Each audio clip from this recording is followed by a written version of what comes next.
Hey, what's up, everybody? It's Bumpkins, and we're back with another episode of Comics Daily Weekly. There we go. If you're not familiar with the show, Comics Daily Weekly is the weekly stream slash. Well, it's a stream podcasty type version of all of the awesome comics that I read every day. And yeah, we talk about. I post about them on Twitter every single day and on Instagram. And then I do a weekly show where I go over them all again, talk about them in a little bit more in depth, page through each one, look at some awesome pages, awesome panels. I read 1 month of publication every week. So this week we're talking about comics from July 1967. Next week we'll be talking about comics from August 1967. Last week we talked about comics from June 1967.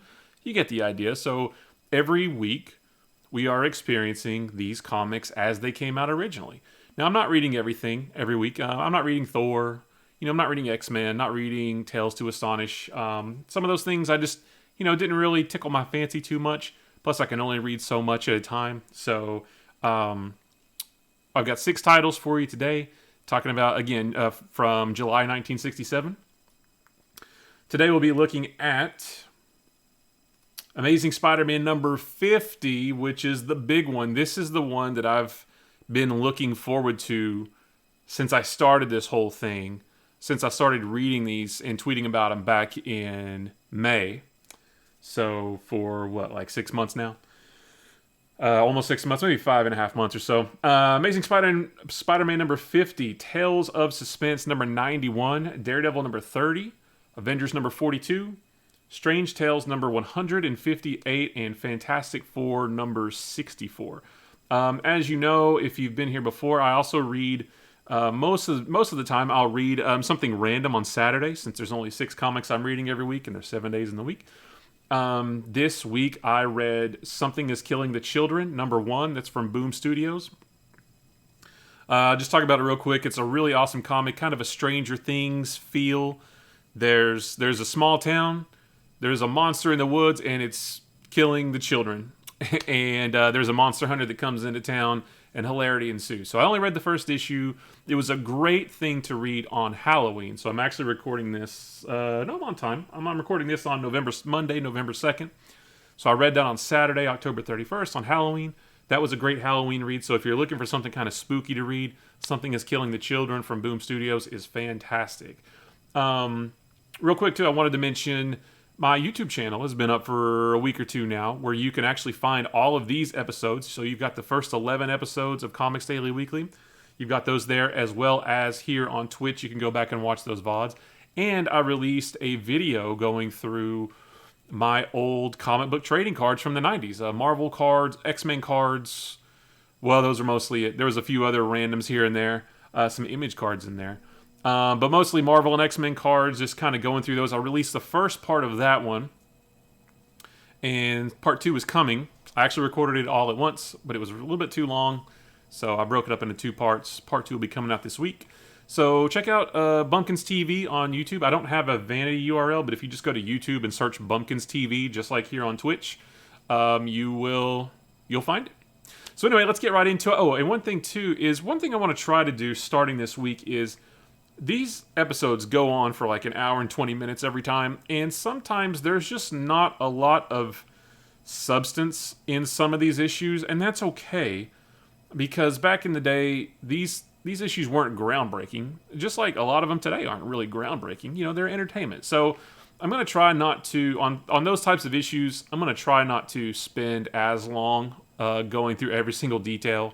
Try to shorten these things up. Maybe if I can get it to like an hour instead of an hour and 20 minutes. I'm thinking if I could spend 10 minutes per issue, not counting the intro like I'm doing now, that might be kind of good as well. So we'll give it a shot. I don't know how well I do. I love comic books so much.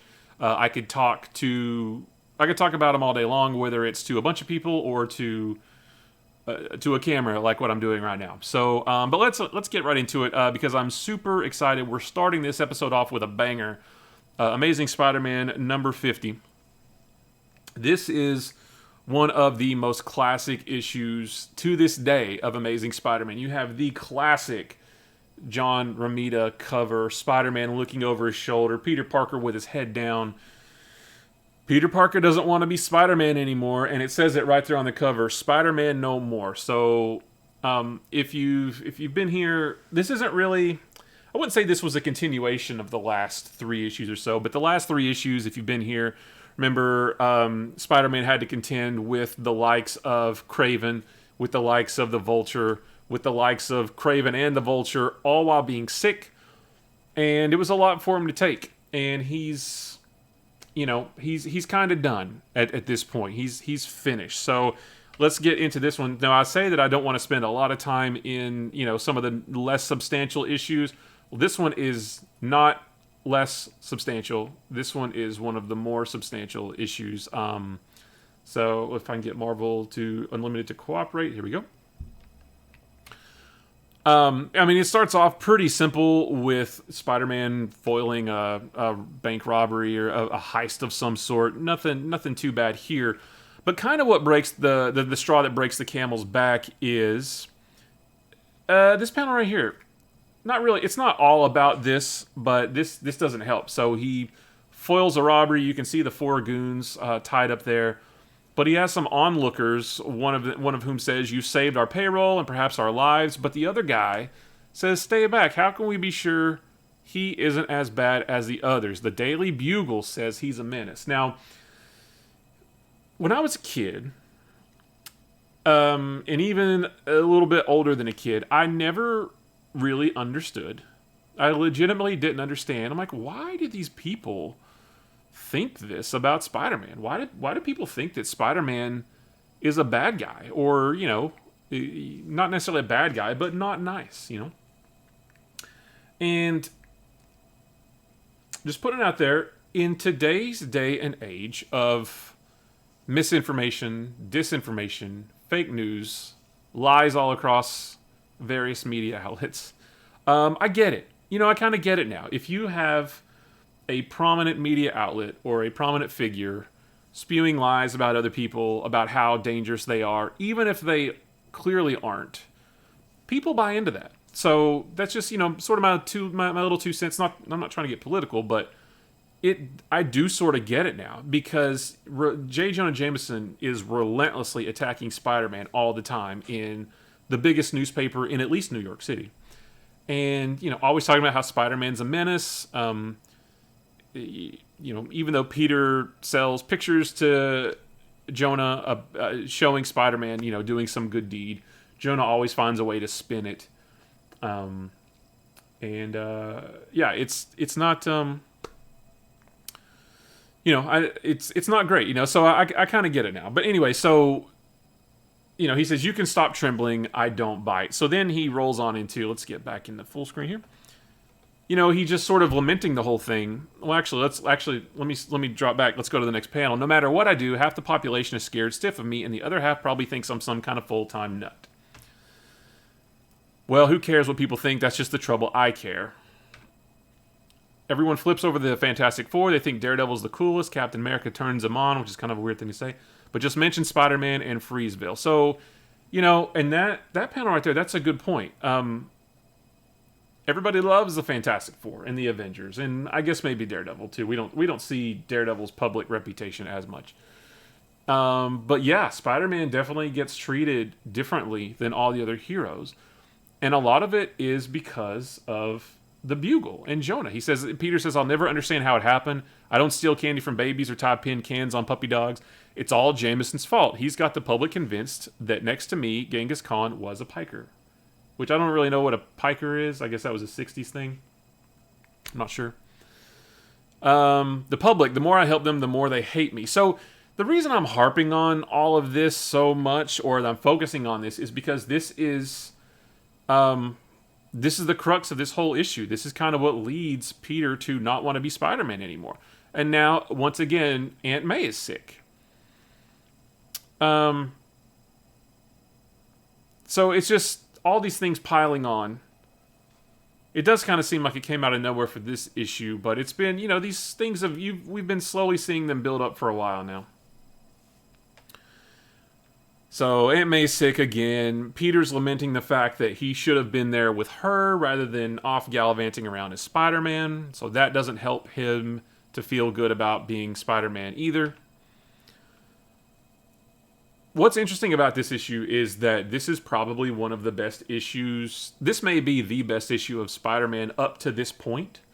And Spider-Man is barely in it at all. And there's there's hardly any action either. It's all Peter sort of trying to reconcile the fact that he's having to do double duty with his private life and his time as Spider-Man. We do get here in a couple panels. We get a Professor Warren sighting, which, like I said last time, keep your eye on him because he's going to cause a lot of trouble for Peter in the coming months and years. It's going to take us a long time to get there, but he's going to cause trouble in a few years. And then also, if we ever get to the 90s, which is going to take us years to get to, only going one issue a week. But, with the spoiler alert, he's responsible for all the clone stuff in the 70s, clone stuff in the 90s, the clone what was it called? The clone conspiracy from a few years ago, which is actually pretty decent. But yeah, Professor Warren causes all kinds of problems for Peter throughout his whole life. And there he is right there. We've only seen him a couple times, but keep your eye on him. So one thing too that I called out on Twitter is Gwen Stacy. Let me blow this up here. Gwen Stacy once again inviting Peter to a get-together, and Peter just says, he's like, I've been waiting for her to ask me out, but with Aunt May so ill, my grade's so low, I can't really do it. So he just tells Gwen, gee, I'm sorry. Would you mind if I take a rain check? And she's like, that's cool. I am disappointed, but, whatever, that's fine. But I did call out on Twitter that said, anytime Peter rejects an offer to do anything with anyone, he never tells them why he's rejecting that offer. In the past, this has led people to think he's a jerk, or maybe standoffish, or a little bit conceited, or whatever. A simple, thanks Gwen, but my aunt is sick, so I need to stay with her tonight would really help others understand what he's going through. So I don't understand why Stan wrote him this way all the time. He just I'd love to go to your party, Gwen, but my Aunt May's sick. I need to stay with her. Now, they're all friends at this point, but earlier on, when he first got to college, Harry didn't like Peter because he seemed kind of a snob. Flash still thought he was sort of a, snobby, but that was from high school still. Gwen was a little bit put off by him. So all he has to do is just tell them what's going on, and they'll understand. So it's not as effective. It doesn't hurt him as much now, but I still don't understand why he isn't a little bit more forthcoming with them. So yeah, he goes back to his apartment. He's still just, he's just getting beat over the head with all this stuff. Jonah is on TV again, being down on Spider-Man. He just, he can't take it anymore. I love this panel that I can't get all in one frame, but he's just going through his head all the negativity he hears about himself. What if Jonah's right? How can I have been so blind never to have realized perhaps only a madman would do what I do, taking the risks, accepting the dangers, and for what? All these years it's suddenly clear I must be a glory-hungry fool or worse. He's in the rain. I mean, he's there's nothing else to say. He's had it at this point. He's at his wit's end. Which leads us to one of the most classic pages in all of comicdom. Peter throwing his suit in the trash and walking away in the rain. I mean, everybody knows this panel. We even get an homage to it in Spider-Man 2 with Tobey Maguire. They did a great little homage to this as well. Now, things get a little bit silly from this point because just like in Spider-Man 2, although it's a different person, this is a kid. In Spider-Man 2, I think it's like a garbage man or something. But a kid runs into the Daily Bugle, says, hey, I found Spider-Man's costume in the trash. And Jonah just assumes that it's Spider-Man's. It's the real one, And maybe back then, maybe costumes were harder to make, Although there was an issue of Spider-Man before this where Spider-Man had to put on an actual costume, Spider-Man costume from a costume store because he didn't have his. So I don't really understand why Jonah assumed this was Spider-Man's. I even called out on Twitter. Jameson's making some wild assumptions that A, this is indeed the real Spidey costume, and B, that Spidey has, in fact, quit simply because the costume was in the trash. So Jameson leaps to a conclusion here that, hey, this is definitely Spider-Man's costume, and he's definitely quit, all because it was just in the trash. So he starts running with it. Is Spider-Man through? Starts running all these stories about Spider-Man's quit. Maybe he's dead. Nobody knows where Spider-Man is. This couldn't have been more than a day or two after Peter decided to quit. So this was a little bit of a leap, but, you know, it's classic. So what are you going to do? Goes on talk shows about it. Something else that's awesome about this issue is right here in this panel, you know, this is the first appearance of the Kingpin, which is awesome. We get more Kingpin action in issue number 51, which I read yesterday, and you can already see that on Twitter and Instagram over there. We get more of him in next issue, and it's a lot of fun. So Kingpin won't really become the Kingpin, like the Kingpin that everybody associates him with, you know, ruthless crime lord. No, he won't get to that level of notoriety until Frank Miller gets his hands on him in his Daredevil run in the 70s. But it's still cool to see Kingpin because I kind of like, you know, as much as I like seeing Spider-Man tangle with supervillains,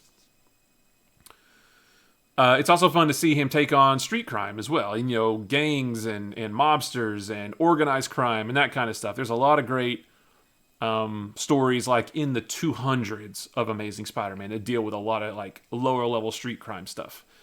So that's really fun. So it's just cool to have Kingpin here. He doesn't do a lot in this issue. Next issue is very Kingpin centric. So I can't wait to talk about that one next week. But first appearance of Kingpin right here. So this one is a double whammy of classic Spider-Man No More and first appearance Kingpin. But yeah, we've got some mobsters trying to figure out, you know, who's going to run crime, who's going to be the head of all crime in New York now that Spider-Man's gone. Although there are other heroes in New York, so that's a little bit confusing. You know, why do they think just because Spider-Man's gone doesn't mean all the other heroes are gone? Daredevil especially. Daredevil's more that street level kind of guy. But yeah, so this is the organization of crime, trying to figure out who's going to do it. Now, Frederick Foswell used to be I think it was the crime master, right? He used to sort of be a crime boss, and he thinks he can do it again. More on that next issue as well. Meanwhile, Peter, not only has he given up being Spider-Man, but he's also quitting the Bugle because he wants to study more. He wants to get a job. Norman Osborn offered him a job at one point. Peter didn't think he would be able to handle doing that and being Spider-Man at the same time. So he wants to do that. So Peter is basically turning his life around now that he doesn't have to be Spider-Man anymore. He's got all this free time to do other stuff. We get some more Kingpin goodness. He gets another invitation from Gwen, and this time he says, you know, let's do it. He just, you know, he does feel that a certain weight has been lifted off of his shoulders. I'm sorry, he just gave Gwen a lift. But, you know, he does feel better about being able to go out and, you know, do what he wants to do now that he's not saddled with the responsibility of being Spider-Man. We get some Gwen stuff too. Peter's just chilling in his apartment, reading a book. He hears about this bank robbery on the radio. He realizes that he doesn't have to run to it. You know, silly me, Peter, you chowderhead. You just took the pledge. Your web slinging days are gone forever. You can read all about it in the paper. But he's not able to stay away for too long because he does see someone getting accosted up on the roof of a building. He has to run up the building real fast to help this person. He saves them. This was a little strange. I even mentioned, seems kind of strange that he couldn't immediately figure out who the Watchman reminded him of. So this guy right here, this is the guy whose life he saved on top of the building. And he says, I've got to keep to the shadows. This guy reminds me of someone from the past, but who could it be? He can't quite put his finger on it, which we all know. I mean, come on, that's kind of ridiculous. He instantly, he reminds me of Uncle Ben. So he saves this night watchman who reminds him of Uncle Ben. I don't know why it took him so long, because we knew it automatically. I mean, we could even see, let me see how, yeah, I mean, you can see the night watchman there, and then 2 panels later, there's Uncle Ben. It's the same guy, basically, right? Well, we get a couple pages of Spider-Man, Peter thinking back to how he became Spider-Man, not necessarily how he became Spider-Man, but why he feels like he has to be Spider-Man, the whole power and responsibility thing, right? So he relives that, and I kind of thought this panel was nice. I like that shot of Peter sort of coming to terms with the fact that I can't renounce my Spider-Man identity. I've got to do this. Sorry, I heard there's some yappy dogs up in one of the houses back there. That was kind of scary for a minute. They're going crazy. And then he realizes, we got some more. Meanwhile, Frederick Foswell confronts the Kingpin, saying, I can be the leader. Kingpin isn't having it. He was a bit silly to go up against Kingpin. And kind of like in Spider-Man 2, Peter sneaks into Jonah's office, steals his Spider-Man costume back, and as you can see in this last panel right here, Spider-Man's back. So that's it. I mean, there was almost no action in this. There was almost no Spider-Man in this, and it's still great because, it's all about Peter. It's all about him wrestling with this. We don't see that a lot in comics, even today. We definitely didn't see it a lot back in the 60s. And it just kind of goes to show how responsible Peter feels. Now,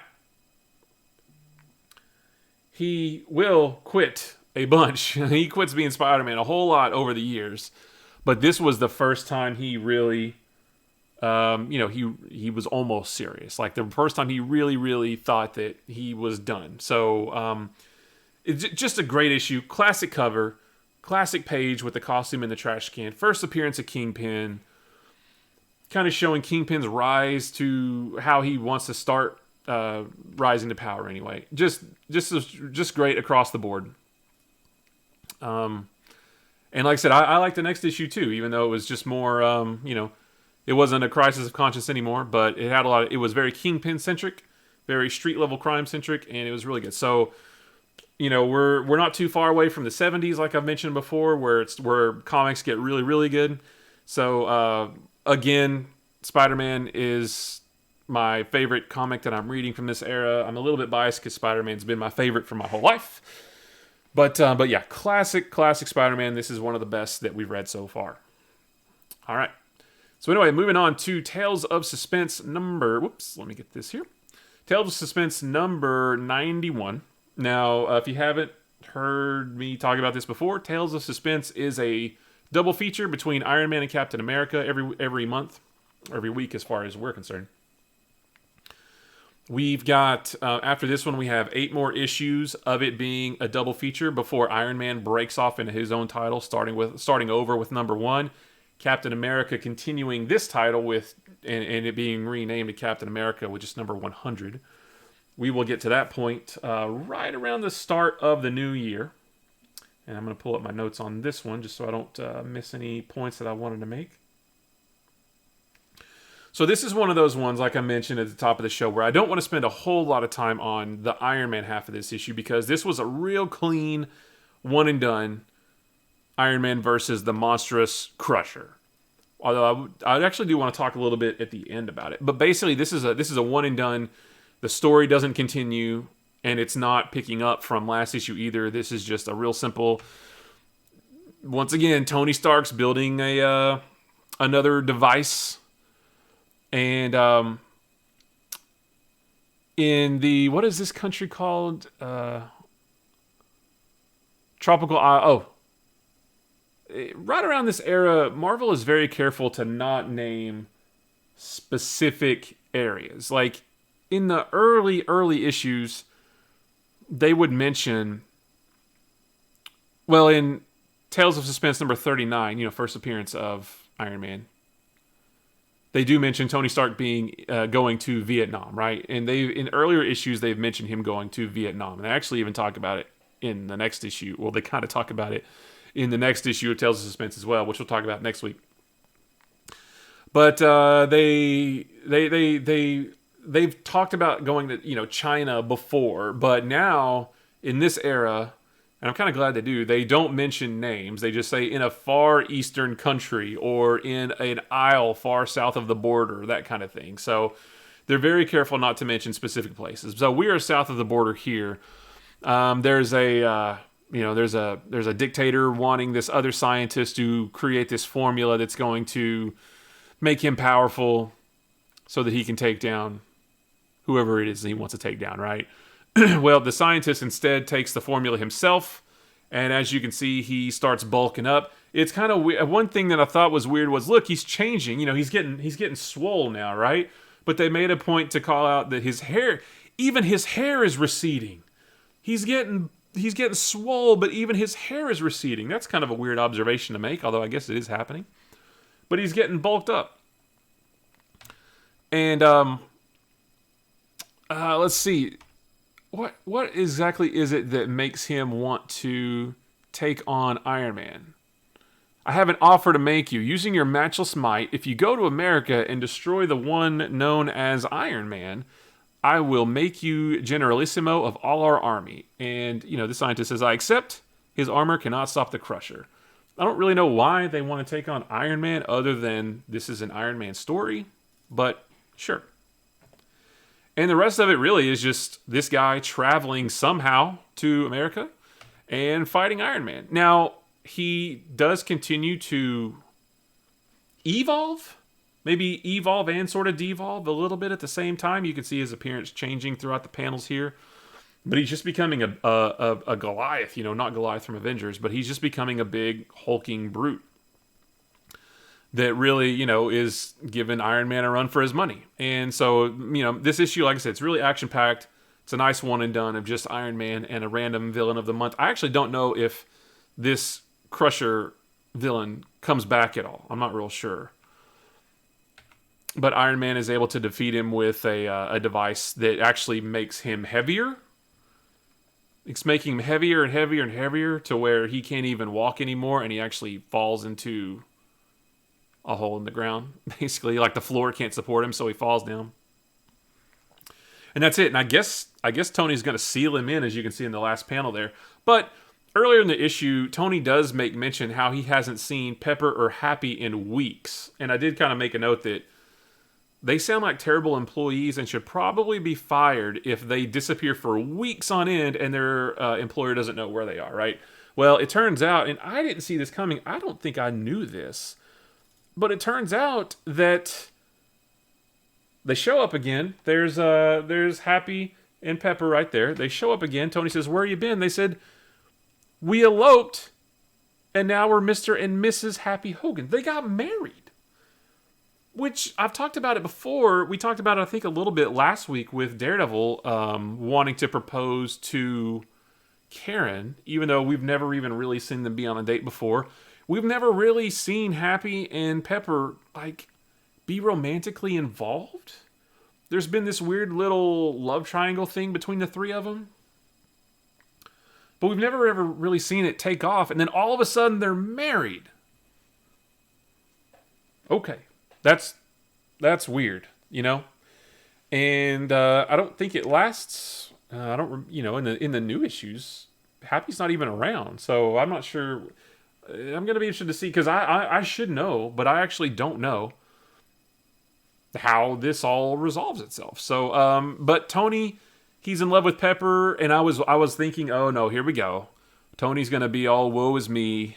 The love of my life married another dude, but he doesn't even mention it here. So, or he doesn't think it here. So Tony just says, I suspected it all along. I wish you both all the luck in the world. And the next issue, he's, burying the Crusher alive, I guess. So, pretty cool that they're married. And Tony seems to be cool with it. And spoiler alert, he doesn't mention it next issue either. So I've been talking for a while now how all these love triangles have got to go. There's sort of one in Spider-Man between Peter, Mary Jane, and Gwen Stacy, but that one's not really that bad. And the one in Daredevil between Matt, Foggy, and Karen is still going on, but it's not really too... It doesn't figure too prominently into the recent stories. And now this one. So hopefully, cross your fingers, hopefully we're starting to get to the end of all these love triangles in these books as we start to get later to the 70s, closer to the 70s, I should say, where the writing and the storytelling gets a little bit more, I don't want to say mature, but just a little bit more in-depth, a little bit more detailed. Bigger stories happen in the 70s, that kind of thing. So yeah, good for that. Meanwhile, over in the Captain America story, this is the wrap-up to the, what is it, like 3, we've been reading this for about 3 issues now. So if you remember from last week, if you remember over the last couple weeks, Red Skull tricked Captain America into coming to this island to make him think that Bucky was still alive. Turns out Bucky was actually just a robot, because everybody has the robots in the 60s.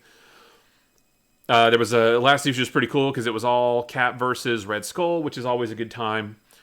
And last week was Red Skull's ridiculous plot of trapping cities in a bubble. Okay, and holding them for ransom, basically. So the way Cap gets around that is, actually Red Skull's proposal to Cap is, if you agree to be my, I guess, kind of servant, you agree to work with me, do my bidding for 24 hours, I'll let the cities go. And Cap says, cool, no problem, we'll do that. The minute Red Skull let the cities go, Cap should have socked him in the jaw, knocked him out, taken him in jail. And, case closed. Bob's your uncle, and you're done. Well, instead, Cap is, he gave his word. There's no other way around it. I gave my word. I can't possibly get out of it. And so this issue is all about... Now, so I'm thinking, coming into this issue, I'm thinking, all right, what is the Red Skull going to have Captain America do for 24 hours? And we see pretty quickly that Red Skull, I think, pretty much squandered like 23 hours and 45 minutes worth of that time. Because very first panel, we are now well into the 23rd hour. I have kept you in suspense long enough. The time has come for you to fulfill your pledge to me. We will delay no longer. You have had Cap at your beck and call, You have had Cap at your beck and call for 23 hours already, and you're only just now telling him what you want him to do? What? That's crazy. What has he been doing for 23 hours? That's a long time. Anyway, I love Cap and Red Skull, but this one was stupid, right? And let's see, which panel was it? It was this one right here. I actually agree with Red Skull here. You're helpless to redeem yourself. Because of your stupid code of ethics, you will not even break a promise to me. I agree with Red Skull. That is stupid. I mean, it's okay if you don't keep your word to a friggin' Nazi, right? And even, hold on, even this doesn't line up. Oh yeah, well, okay, yeah, it does. We're well into our 23rd hour, and then Cap says, remember, Skull, within a matter of minutes, the 24 hours will have ended. I'll be free to act once again. Keep in mind, Cap isn't brainwashed. The Red Skull isn't holding anyone hostage. There's no anything other than Cap just said, yep, I promise. I'll work for you for 24 hours. So what does Red Skull do? He wants Cap to reveal the location of a secret submarine. Like an atomic submarine, because everything in the 60s was atomic, right? So he wants Cap to reveal the location of an atomic submarine. And, excuse me. So Cap tells him. He throws him in this machine. What does this machine do? I go to destroy at the merest press of a button. Also destroy. He's gonna like launch him off the ship or something. I'm not even really sure what this machine does. An automatic cerebral lie detector informs me that you have divulged the truth. So he puts him in a lie detector, and then he's gonna launch him off of his flying craft. Cap gets out, manages to alert the crew on the submarine. But not before Red Skull brainwashes the people on the submarine. Why couldn't Red Skull have brainwashed Cap the way he's brainwashing these guys right now? So the crew of this submarine turns on Cap. Cap doesn't want to fight him because they're innocent. They don't know what they're doing. He fights them all in a couple cool, some cool fight scenes. I love, Cap fight scenes are awesome. He manages to break them free of Red Skull's mind control. And he gets them all onto Red Skull's ship. So they swap places, basically. He gets all of the crew of the submarine onto Red Skull's flying ship while Red Skull comes down to the submarine. Oh, wait. Okay, wait. You didn't realize this. Sorry. It's hard for me to remember sometimes what happens in all these because I read so many every week, and by the time I do this show, I've already read the next issue of a couple of them, so sometimes it takes me a minute to jog my memory. So, what Cap didn't tell Red Skull is that the submarine that he's on is actually an experimental sub, and it served its purpose, and now they're going to destroy it. I don't really know why they want to destroy it. Maybe it's so that something like this doesn't happen where it falls into enemy hands. I'm not real sure. But basically they're gonna detonate it. Now, what my question is gonna be is where were all of the crew of the submarine going to go if the Red Skull had never shown up, right? And they were still gonna detonate this sub. Where was the crew gonna go? So it's actually kind of good that Red Skull showed up because otherwise the crew might be dead. I don't know.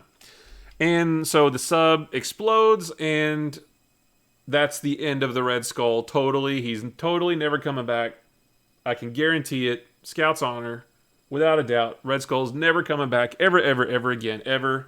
You can take that to the bank. And that's it. So that's the wrap up to this whole Captain America versus Red Skull thing that's been going on for like 3 or 4 issues now. I love Cap and Red Skull, but man, this was just kind of dumb. I mean, I mentioned on Twitter that it was fun.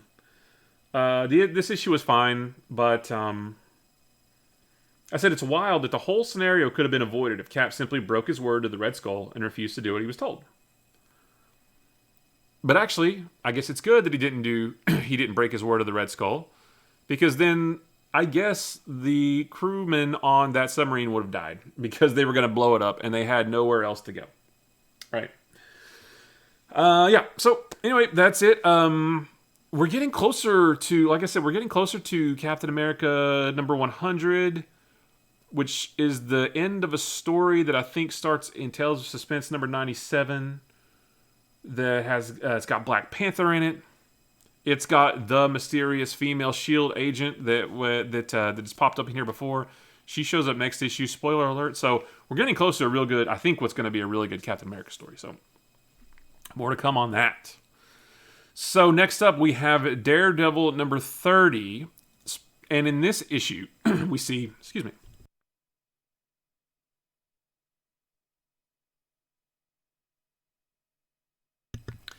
In this issue, we see Daredevil continue his string of making really bad, really dumb decisions. So this issue is kind of cool because he takes on Thor, Daredevil versus Thor. I mean, that's a pretty one-sided fight, but I still want to see it, right? So he takes on Thor, and he also takes on Cobra, not Cobra from G.I. Joe, the villain Cobra, and Mr. Hyde. who are up to this point in time more Thor villains. Although Mr. Hyde, I think he's I don't know about. You could say that Mr. Hyde, I associate him with Daredevil just as much, if not more, than Thor. Not at this point, but yeah. So that sounds really cool, right? But the whole thing is based on just really dumb decisions that Daredevil makes. Let's see if I can get to the main point here. Complete account of Thor's battle with Cobra, Mr. Hyde. Let's see. They get out of prison basically, and they go on a crime spree because that's what villains in the '60s do. The minute they get out of prison, they go do more crimes, and they go right back to prison. So they're on a crime spree, and Daredevil says, I got to stop him. That's pretty responsible of him, right? But he thinks it might take days, and this panel kind of sums up his whole dumb decision making. He says it might take days for Daredevil to track them down. There's no telling how much damage that'd do in that time. I've got to make them come to me, and I think I know just how to do it. He knows that they have recently tangled with Thor. So he goes to a costume shop to find a Thor costume because he thinks that's going to draw them. He thinks they're not going to come out of hiding to take on Daredevil, right? But they have a grudge against Thor. They're holding a grudge against Thor. He thinks they'll come out of hiding to take on Thor. So he goes to a costume shop to get a Thor costume.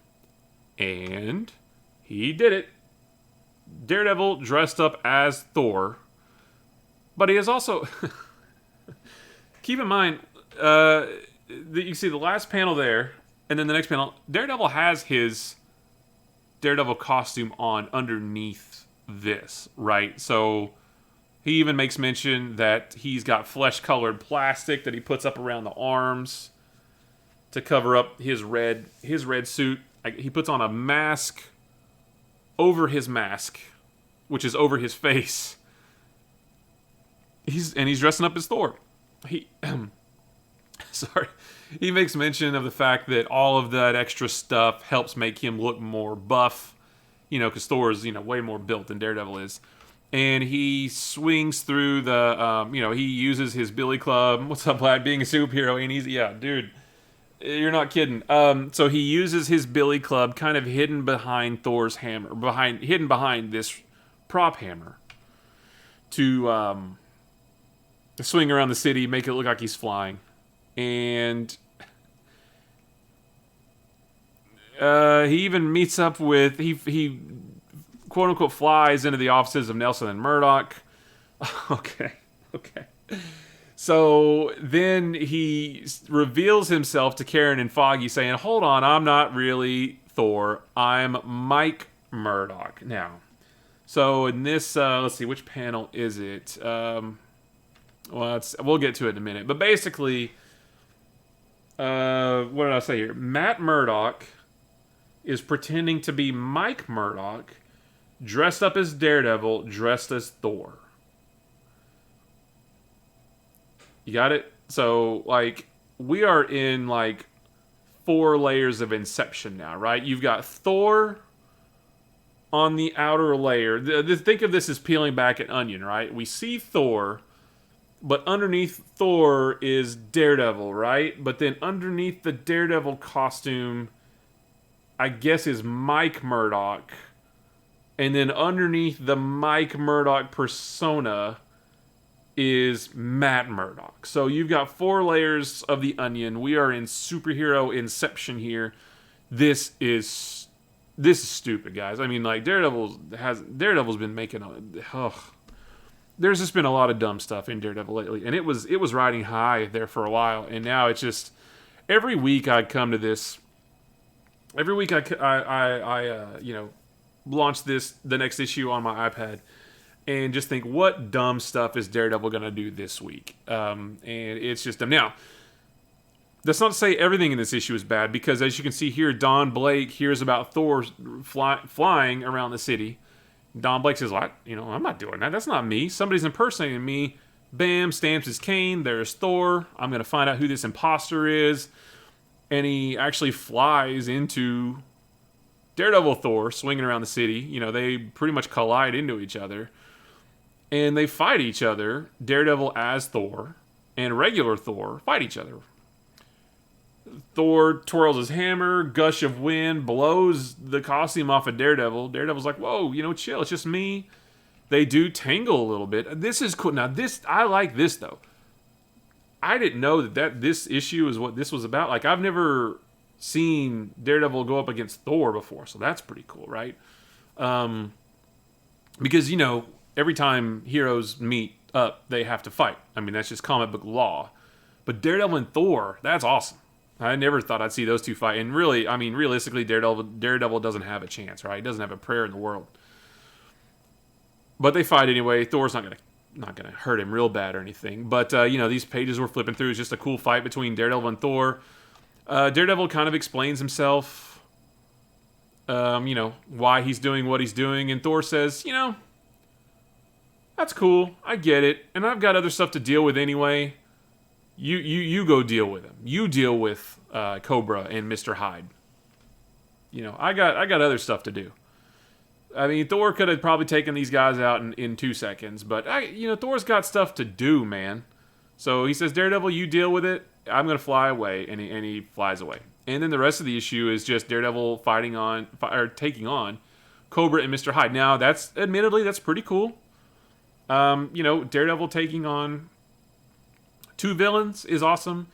I've mentioned it before. I say it almost every week. I like seeing heroes take on villains that that are, by all intents and purposes, more physically powerful than they are. Mr. Hyde certainly is, so it's cool to see him take on both of these guys at once. I like that. Fight. And, but, again, do you remember a few weeks ago when we talked about, I think it was 2 weeks ago, when we talked about how aliens were, the issue where aliens invaded Earth, and they wanted to steal Earth's minerals, and they were going to do that by stealing everybody's sight? Well, now, at the end of this issue, Mr. Hyde and Cobra lure Daredevil back to a lab. They douse him with chemicals that let's see, what's the point of these chemicals? Is it supposed to take his sight? My formula will be ready. Let's see. They talk about they douse him with some chemicals, right? Basically, and it supposedly takes away his radar sense, all his enhanced senses. And so the last panel here says Daredevil is really and truly blind.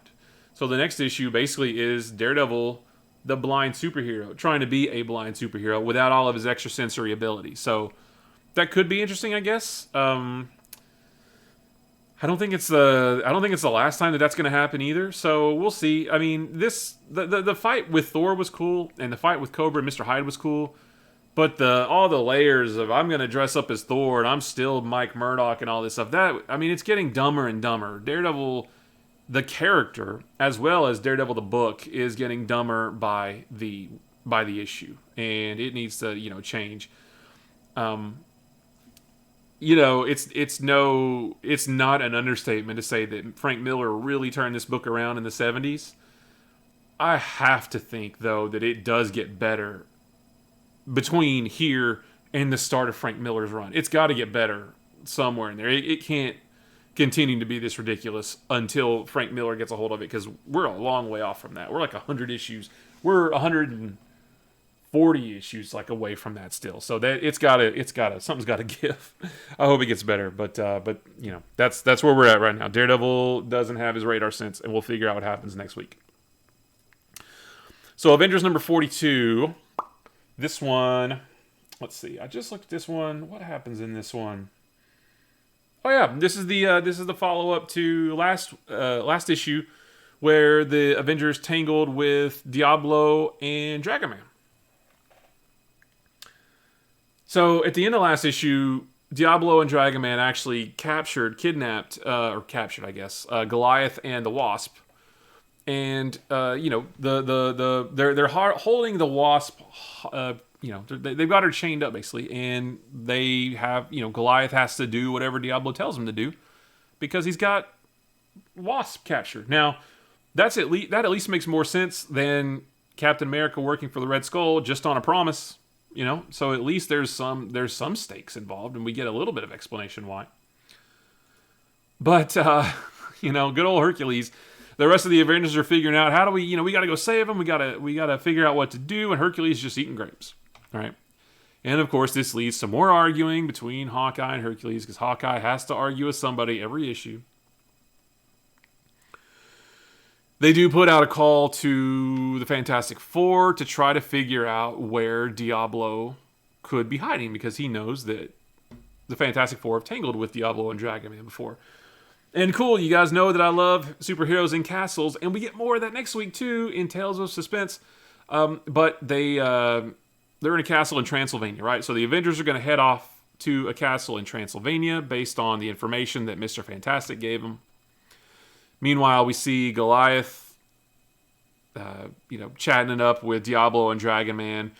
Now, Diablo, I guess, has been at work creating, I guess you could call it an army of Dragon Men, right? And the reason he took Hank Pym was to get Hank's help to, activate him or bring them all to life.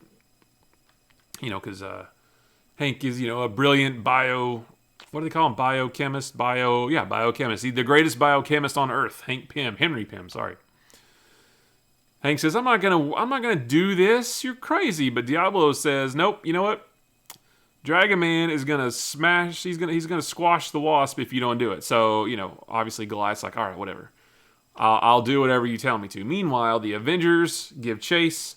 They're heading to Diablo's location, but then they are met. They're confronted by Goliath. Now, this is weird. This is where the issue gets a little bit weird. Is that Goliath is like he doesn't. The Avengers know, right? So they probably just assume, I guess. But when they try to get into the castle, Goliath says, "Hold it, Avengers. This is as far as you go. Anybody who threatens Diablo has to tangle with Goliath first." I just thought that was weird because he's acting like a bad guy. He should have said, "Hey guys, you can't, you guys can't come in. He's holding Jan hostage. I've got to do what he says. If you guys try to, push forward, I'm gonna have to stop you because Jan's in trouble." None of that. Like, he's acting completely brainwashed. And like I said, the Avengers know that Jan is been captured. So I'm sure they know why. They know why Goliath's doing what he's doing, but it's just weird that he doesn't ever really mention it. He does kind of mention it down here. Get this and get it good. I'm not letting anything happen to Jan, so clear out why you still can't, or I'm tearing into you. Hawkeye says, "No way." Goliath says, "All right, you asked for it. I'm going to see you get it." Like, he's being a straight-up villain, basically. He's not trying to persuade guys, listen, back off. Jan is in trouble.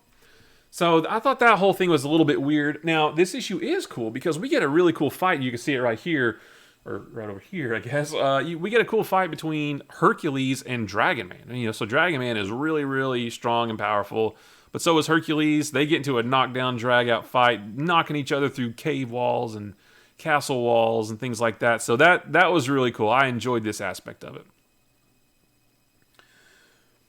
Meanwhile, we, scene change. We've been getting little glimpses of Black Widow's mission that she's on for Nick Fury. So she looks like she's, doing some sort of traitorous things, against the government, but she's doing them on Nick Fury's orders. She has infiltrated a base in the Far East. We mentioned that, Marvel's trying to not mention any countries around this time, and that's fine. So she's in a base in the Far East. Whoever these guys are in this Far Eastern country have created this dreaded weapon called the Psychotron, and, so her mission is to try to get information about it, maybe shut it down, maybe just tell Nick Fury about it. So the cool thing is we get, 3 full pages of her mission and we get some action, some Black Widow action going on. But it's a lot of back and forth between, Black Widow gets captured, but it turns out that she wanted to get captured so she could get closer to the Psychotron. She manages to break out, but then it turns out General Ling wanted her to get out.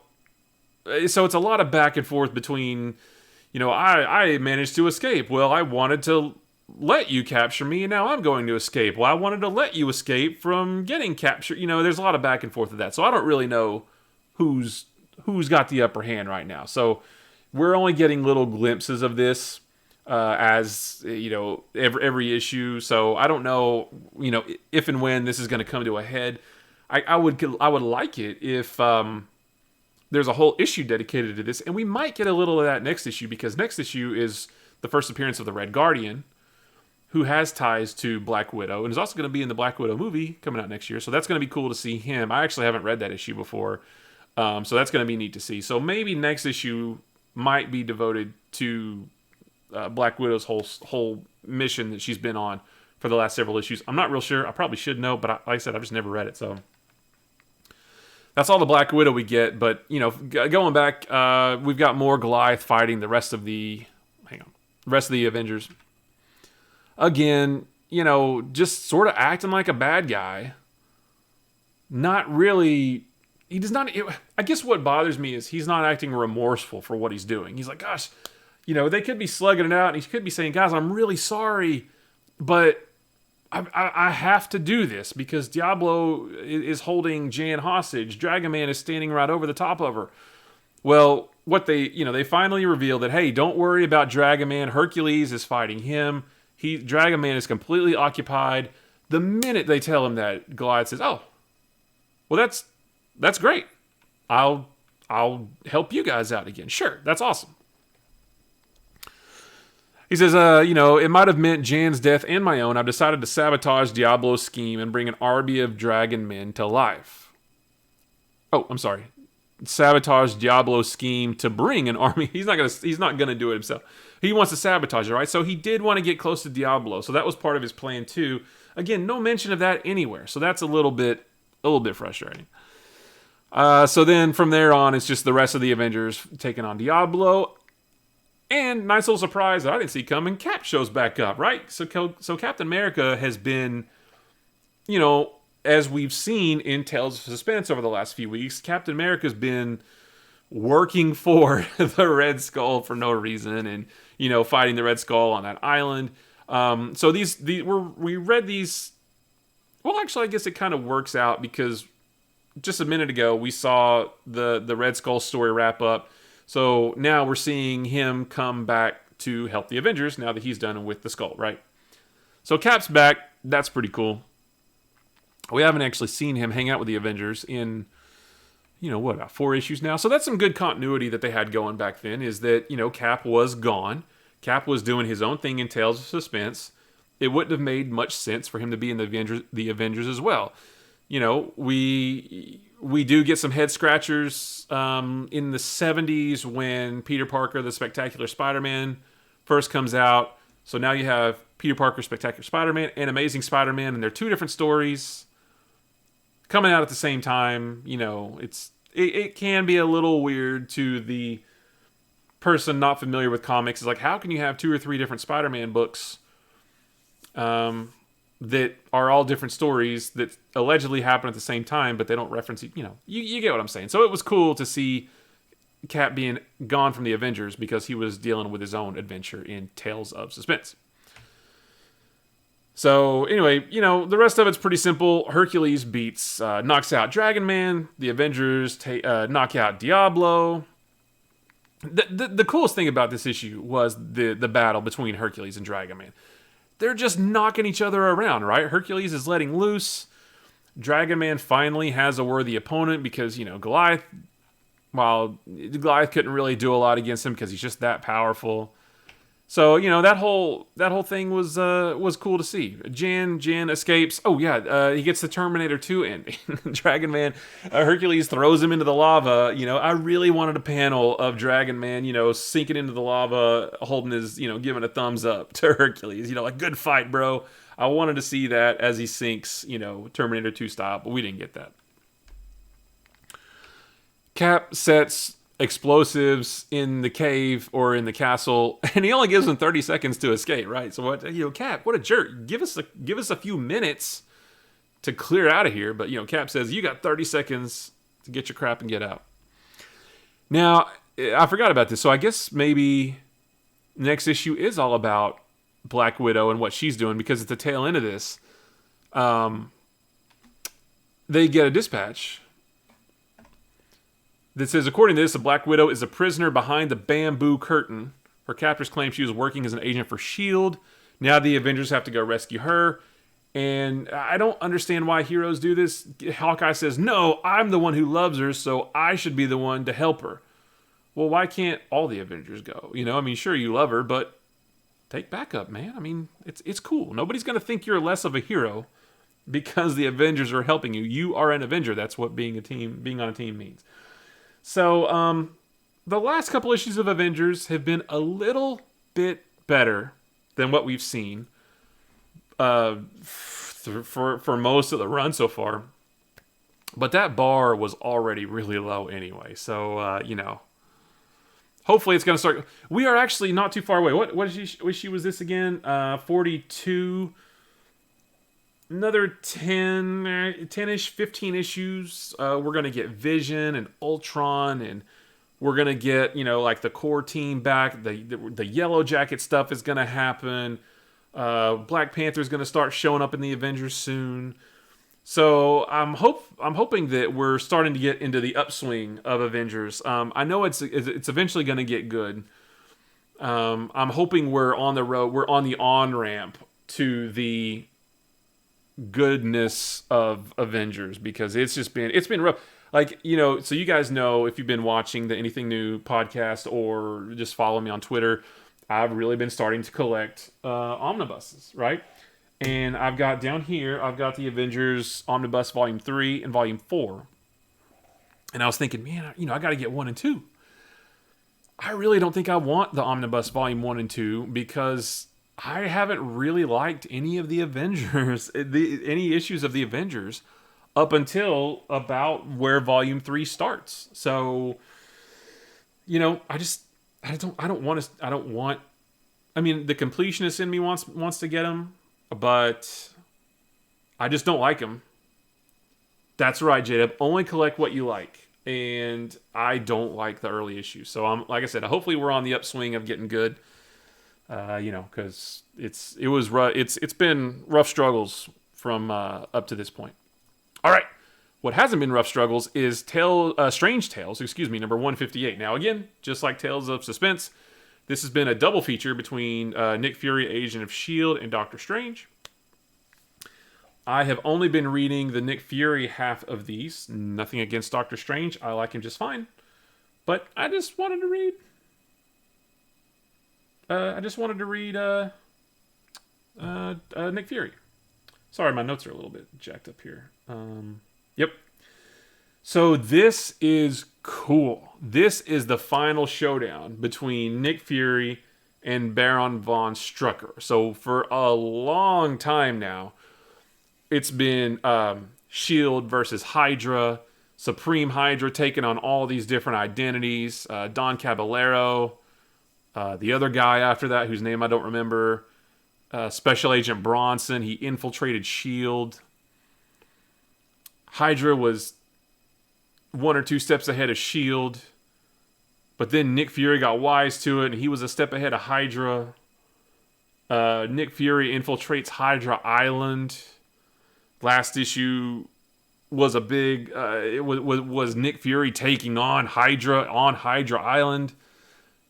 Nick Fury versus Baron von Strucker and the Satan's Claw, all that stuff. Hydra putting this weapon called the Death Spore on the helicarrier that was going to release germs all over the world and that kind of thing.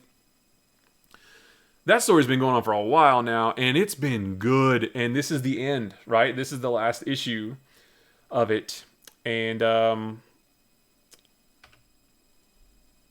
sorry, I hope I forgot to hit record, so I hope Twitch doesn't screw up the VOD of this like they did last week and make me miss some of it. Hopefully it's okay. But yeah, Nick Fury versus Baron von Strucker, written and drawn by Jim Steranko, which is synonymous with Nick Fury and Shield, at least for me. This issue was just cool. I even, like, in my sort of like final thought tweet on this one, I said, wow, there's not a lot to say here other than this was really fun, action-packed finale to the story I've been reading for a while now. There's some face swapping stuff at the end, which we'll get to. It's a little silly, but overall this was great. And this just looks good. I like the colors. A little bit more muted colors. I mean, this is just, look at this. Nick Fury and Baron von Strucker going at it. Just like I mentioned, great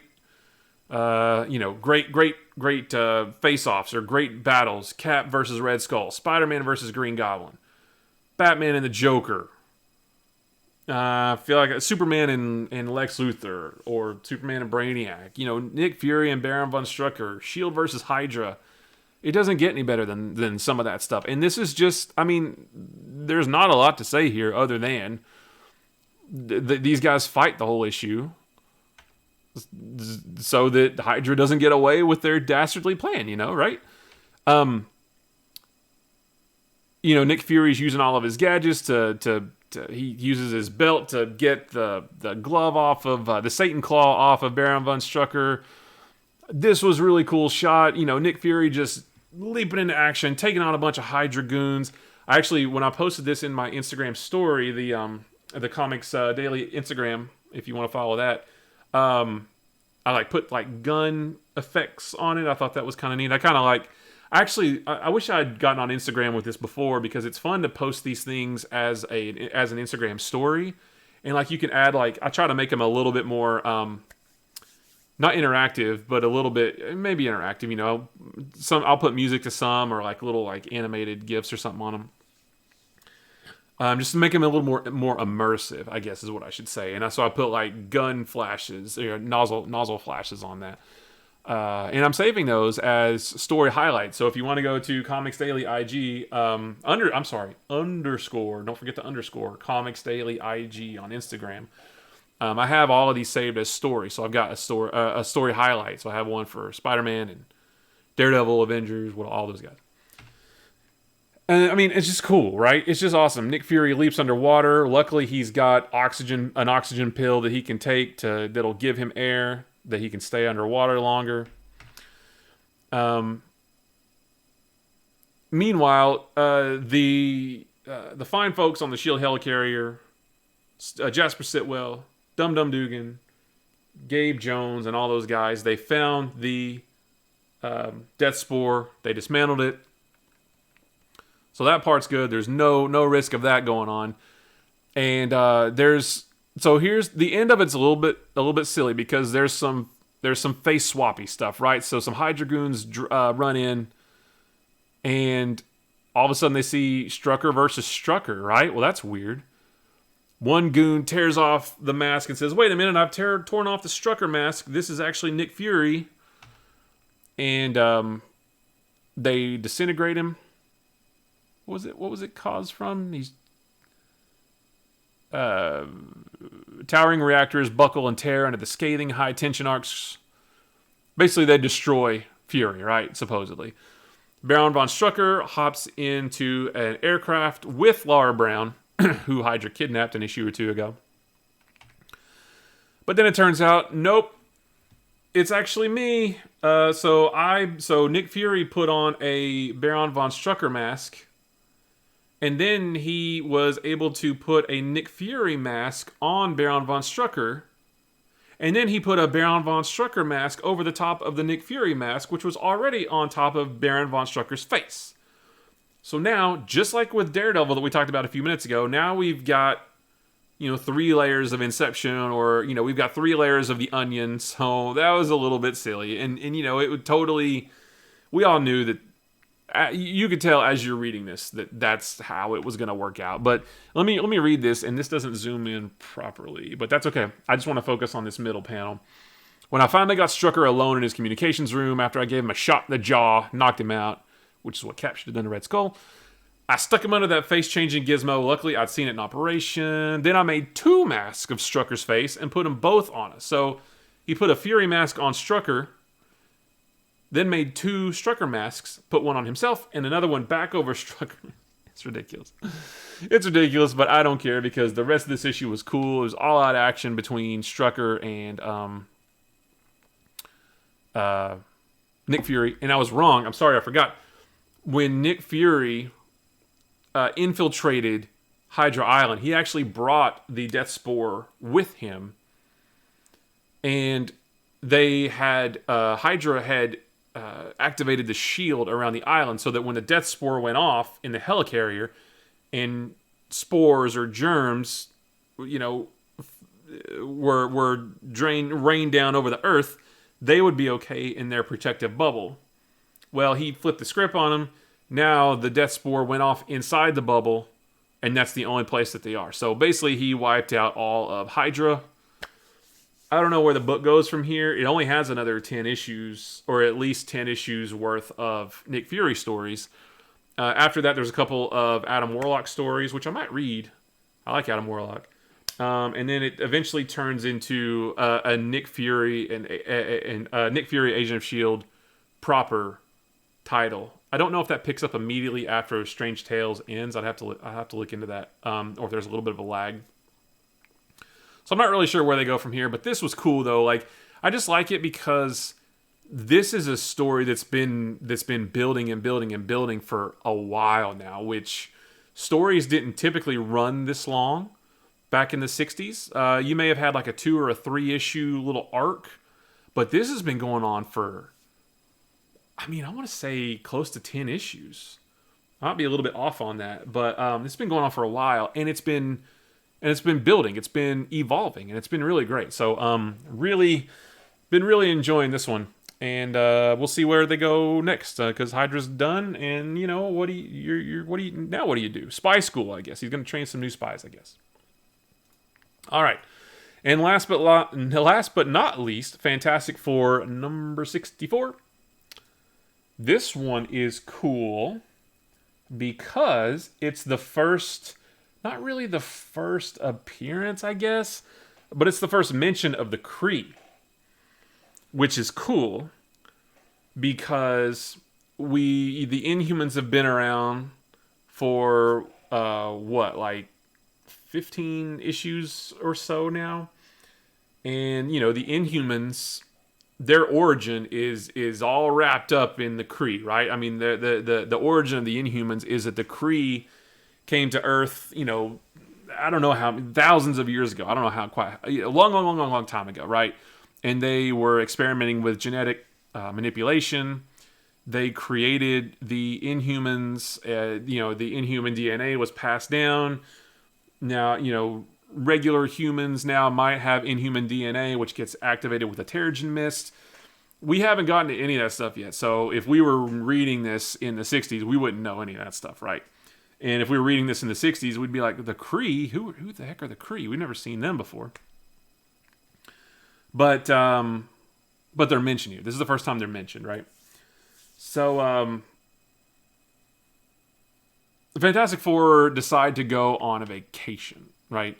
Because they're snapping at each other. Especially Reed is a dick in this issue. I'm not afraid to say it. I like Reed Richards as a character. He is a jerk in this issue. 2 or 3 times he snaps at Sue, and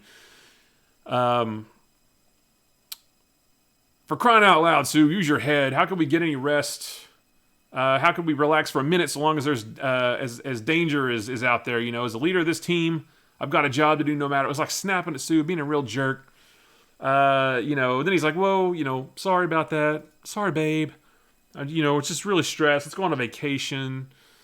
So Reed, Sue, and Ben decide to go on a vacation.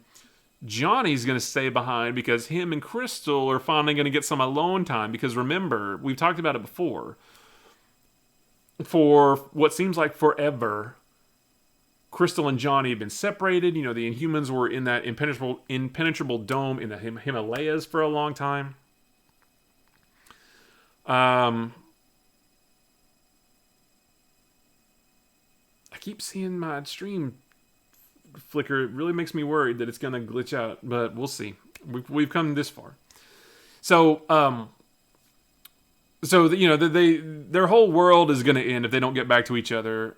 They finally are together. They've only really been around each other for a total of about 5 hours up to this point. So they want some alone time. Long story short, they want to get freaking naughty. They want some alone time. So everybody else, you guys go on vacation. We're going to hang back and, see what kind of elemental stuff we can whip up. Anyway, while they're deciding that, these guys are on this island. They're tracking down. They have tracked this ancient relic to this island, right? And it is right here. Can you see that? Yeah. They call themselves the Kree, and over there we found something. So they find this. They find this entrance to this underground. I don't want to call it a base, but an underground like bunker or whatever that has been there for a really, really long time. The Kree put it there a long time ago.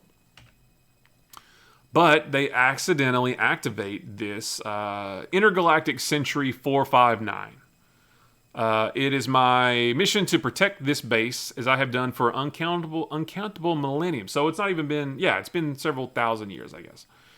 So he's a Kree sentry, not really a robot, as he says later, but he's a Kree sentry put there by the Kree to guard that outpost, that base. Okay. So whoever these guys are, he traps them in a bubble, because that's what you do, I guess. Anyway, the silly thing about this is, back at the Baxter building, Reed says, hey, Ben, you decide where we're going to go on vacation. Ben puts a blindfold on, literally throws a dart and a map, and wouldn't you know it, he throws a dart at the very same island that this Kree outpost is on with this giant sentry. So they hop on their pogo plane, they go flying off. Triton, what does Triton say he's going to do? I don't know what Triton's going to do. Triton's still hanging around. He might be a third wheel with Johnny and Crystal. But, so they go gallivanting off to this island. And I just thought that was silly. Like, what a coincidence, right?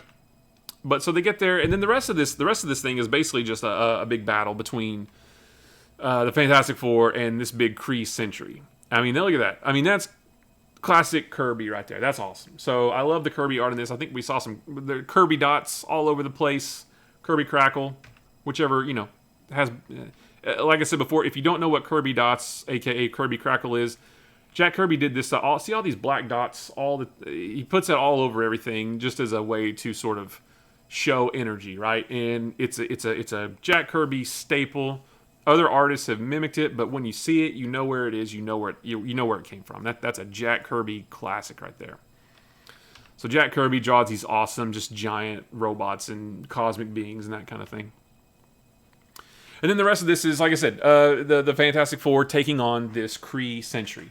Ben refers to it as a robot several times, and the sentry says, "I'm not a robot. I'm just on guard duty," basically. I mean, it's not inherently an evil creature. He's just doing his job. I've been sent here to protect this base, and that's what I'm going to do. They managed to get a message out to John. Oh, see, here, Reed's a dick here too, man. I just want to point this out because Reed is, he's awful. Get to the plane, use the satellite TV to contact Johnny, tell him to get here. But Sue says, "Shouldn't I help you first?" He says, "Just do as I told you, girl, and don't question my orders. This isn't your husband talking. It's Mr. Fantastic, the leader of the world's greatest team." Ugh. I'm glad that he doesn't. I'm glad that he's not like that in today's comics. He's very, very gentle and caring with Sue now. But on the flip side, Sue is... I think Sue is the most powerful member of the Fantastic Four. Maybe not back then, she should have been, but like in today's, 80s and 90s and in current Fantastic Four comics, I think Sue is the most powerful of all of them. And Sue is no pushover in current comics. So I'm glad that we get past this eventually. So she contacts Johnny. Reed is taking on the Sentry. He goes and helps Ben out from under the water. They manage to get a message off to Johnny, and with Lockjaw's help, they're able to teleport to the island instantly. So then we get some cool shots with Johnny taking on the Sentry. I really like all this. I really like the way he is depicted as flying. I've always kind of like, this is something stupid, but like you always see Superman flying, like this with his hands out like this. I've talked before about how was it Gene Colan? Gene Colan used to draw Iron Man flying like he's doing jumping jacks with his hands out like this and his feet out like that too. I like the way Torch is depicted, like flying like this with his feet together. Just a dumb observation that I made. And yeah, so basically they said that the island's gonna tear itself apart. What's going on here? The Blasted Island's tearing itself apart. They obviously kept this isle was once ruled by some powerful alien race called the Kree. They obviously kept their main energy and power supply beneath the earth. Johnny's flame managed to reach it, setting off the main engine. So the island is going to blow. The Fantastic Four managed to get to the two. I don't know who. I don't think we ever find out who these two guys are. They're just like explorers or whatever. And they managed to save. Wrong way. They managed to save these guys. They get off the island, and really kind of a sad ending. Lockjaw teleports them out because the Pogo plane's wrecked. Lockjaw teleports them all out, and really kind of a sad ending for the Sentry. They're gone for the first time. A Sentry has failed, and now with destruction all about me, I must pay the penalty. I have not seen nor heard from the Kree for ages. Perhaps the Supreme Race is long dead. Perhaps they just departed to return again someday. This is Sentry 459 making his final report. Outpost 10 will soon be destroyed, but I remain at my post as a Sentry must until the end. That's kind of a sad ending for... I feel bad for the Sentry. He's just doing his job. Like I said, he's not inherently evil. He's just doing what he's supposed to be doing. So, nothing super notable about that issue. Like I said, well, that's not true. A lot of it is just fighting with the Fantastic Four and the Sentry. But the big notable thing is the first mention of the Kree. So I'm eager to see the Kree, to learn about them. To learn about them as we would have learned about them back in the 60s. That's the whole reason I'm doing this, is to experience these comics as they came out, to see the growth of all these characters. And I know where all these characters in all these different books are now, and I know their origins, but I want to see it happen.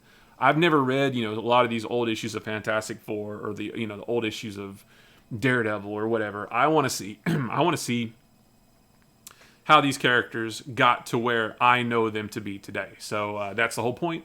So I'm eager to see the Kree become more prominent, to learn about their origin. I want to read how the Fantastic Four learn how the Inhumans and the Kree are tied together. So that's going to be awesome. I'm super excited for that. So that was the last issue for this week. Those are the books from July 1967. Guys, I appreciate you hanging out and watching. Like I said, first things first, if you want to see these, like I said, I'll read these every day, one a day.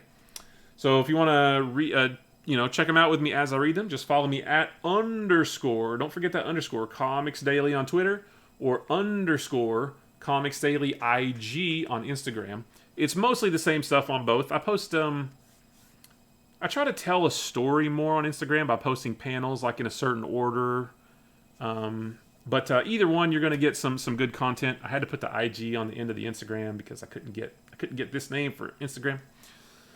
So, and also Bumpkins TV on YouTube. That's where you can find all of these episodes. The first 11 are there. This is number 12. This one will be here probably tomorrow. You can also check out the VODs on the Twitch channel for these as well. And also, like I said, I posted my first video on YouTube looking through my old... Well, you can't see them over there, but my old Marvel and X-Men trading cards from the 90s. That was a really fun to revisit that, going down that trip on memory lane. So I've got that video, part 1 of that up. Part 2 is coming this week. So if you have any fond memories of those cards, if you collected those cards or anything like that, go check out the video. Leave me a comment. Let me know what you think.